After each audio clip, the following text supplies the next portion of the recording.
Among the deities of the ancient Egyptian religion, Hathor was considered one of the most popular goddesses. Her widespread worship and many legends described her as a mother goddess, as well as the patron goddess of the sky, the arts, joy, motherhood, marriage, festivals, miners, and love, to name a few. Due to the fact that she was a strong feminine figure, she was particularly admired among women. As her fame and popularity grew over the centuries, her attributes were later adopted by several goddesses, such as Isis and Sekhmet. In fact, many consider Hathor to be the primeval goddess, whom all other Egyptian goddesses either evolved from or were in some way based on. As strange as this may sound, ancient Egyptian mythology was incredibly flexible, with one deity sometimes evolving into another. Occasionally, two different deities were even considered different aspects of the same god or goddess. Hathor was closely associated with the cow, an animal that provided milk and nourishment in ancient times. She was occasionally depicted as a pure white cow, but more often as a woman with double horns on her head.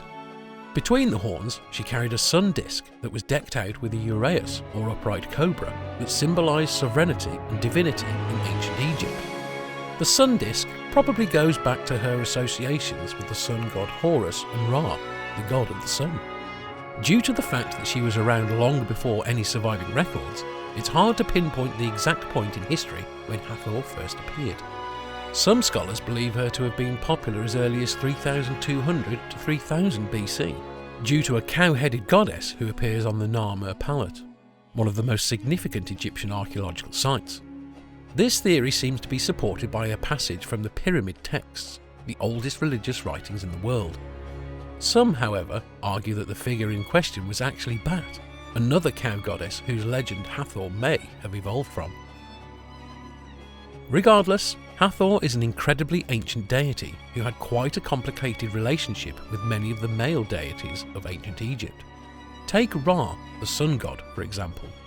At one time or another, Hathor was rumoured to be his mother, daughter, wife, or any combination of the three. Then there's Horus, the god of the sky. Hathor was said to be his mother, but then again, so was Isis.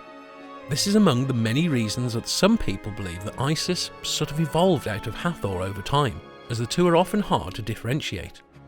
Though ancient Egypt left us with many questions and only few answers, when it comes to Hathor's origins, there is one story that seems to have been among the most popular.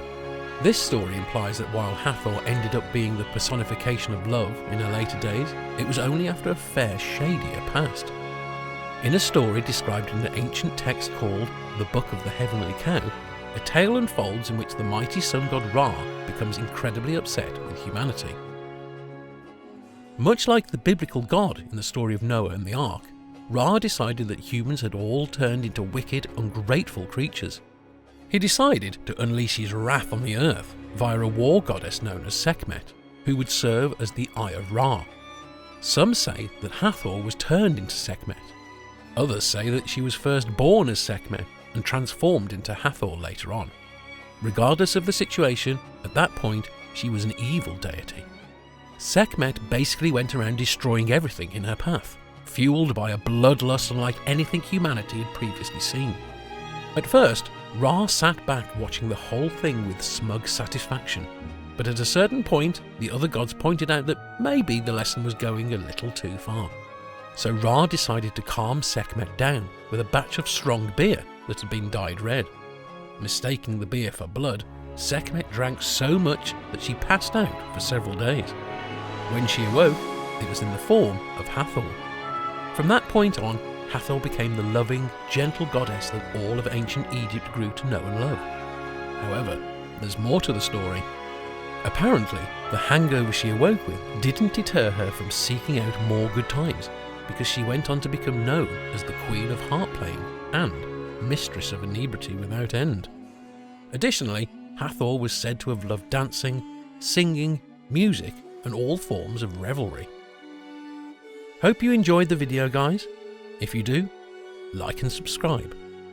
Yours truly, Mythos, the Historian.